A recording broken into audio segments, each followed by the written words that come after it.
Assalamualaikum warahmatullahi wabarakatuh. Perkenalkan, kami dari kelompok manajemen teknik, di mana di sini kami akan mempresentasikan dengan judul mengorganisir manajemen perubahan dan studi kasus beserta penerapannya.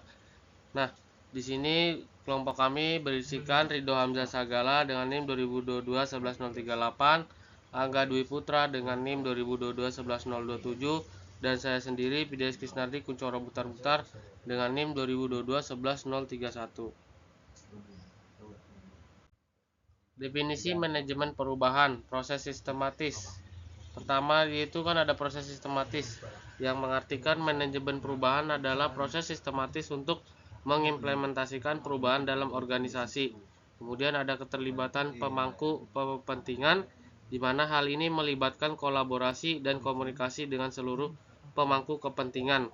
Kemudian ada tujuan strategis, tujuannya adalah untuk mencapai hasil yang selaras dengan tujuan strategis organisasi. Dan kemudian ada manajemen risiko, di mana juga mencakup ide penilaian dan metode terkait dengan perubahan. Kemudian ada pentingnya manajemen perubahan dalam organisasi. Pertama, ada daya saing, memungkinkan organisasi untuk beradaptasi dan menjaga keunggulan, kompetitif, efisiensi operasional, meningkatkan proses dan prosedur yang lebih efektif dan efisien. Kemudian ada budaya inovatif, yaitu mendorong budaya yang mendukung motivasi dan perbaikan berkelanjutan. Kemudian slide berikutnya akan dijelaskan oleh teman saya. Baik, perkenalkan, nama saya Ridho Hamzah Sagala dengan NIM 2022 11038. Di sini saya akan menjelaskan slide selanjutnya. Itu tahapan mengorganisir manajemen perubahan. Yang pertama ada analisis, yaitu memahami konteks organisir dan mengidentifikasi kebutuhan akan perubahan. Kemudian ada perencanaan, yaitu merancang strategi dan rencana aksi yang komprehensif. Kemudian ketiga, implementasi, yaitu menerapkan rencana perubahan secara terstruktur dan terkoordinasi. Yang terakhir, evaluasi, yaitu untuk memantau, mengukur, dan menyesuaikan proses perubahan. Selanjutnya ada studi kasus penerapan manajemen perubahan di perusahaan X, di mana konteksnya pada perusahaan X, sebuah perusahaan teknologi terkemuka yang menghadapi persaingan yang semakin ketat di pasar. Kemudian yang kedua ada strategi, yaitu mereka mengadopsi manajemen perubahan untuk mengembangkan produk dan proses yang inovatif. Kemudian hasilnya adalah perusahaan berhasil meningkatkan efisiensi operasional dan mempercepat waktu ke pasar untuk produk baru. Selanjutnya ada studi kasus penerapan manajemen perubahan di Yayasan Y, yaitu keterlibatan pemangku kepentingan, yang dimana Yayasan Y mengadakan lokakarya dan sesi komunikasi dengan karyawan, sukarelawan, dan mitra. Kemudian ada perencanaan bertahap, yang dimana mereka mengimplementasikan perubahan dalam fase-fase untuk memastikan transisi yang mulus.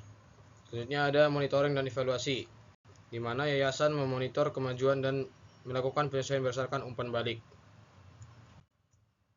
Baik, selanjutnya studi kasus penerapan manajemen perubahan di negara Z, yang dimana studi kasus ini akan dijelaskan oleh teman saya yang bernama Angga.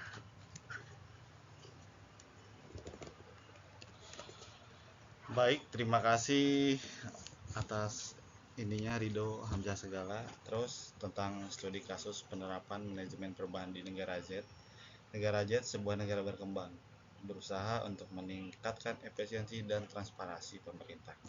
Lalu ada strateginya, mereka menghadapi praktik manajemen perubahan untuk mengimplementasi reformasi administratif. Hasil upaya ini berhasil menghasilkan kepercayaan publik di inovasi di sektor publik.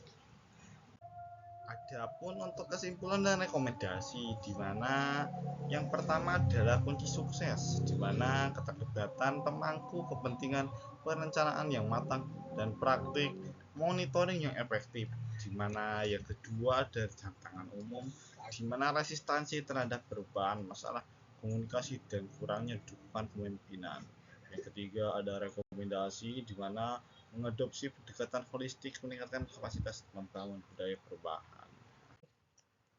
Penutup, di mana manajemen perubahan adalah disiplin penting yang memungkinkan organisasi, yayasan, dan negara untuk beradaptasi dan berkembang dalam lingkungan yang dinamis dengan memahami prinsip-prinsip dan menerapkan praktik terbaik organisasi dapat menavigasi transformasi dengan sukses.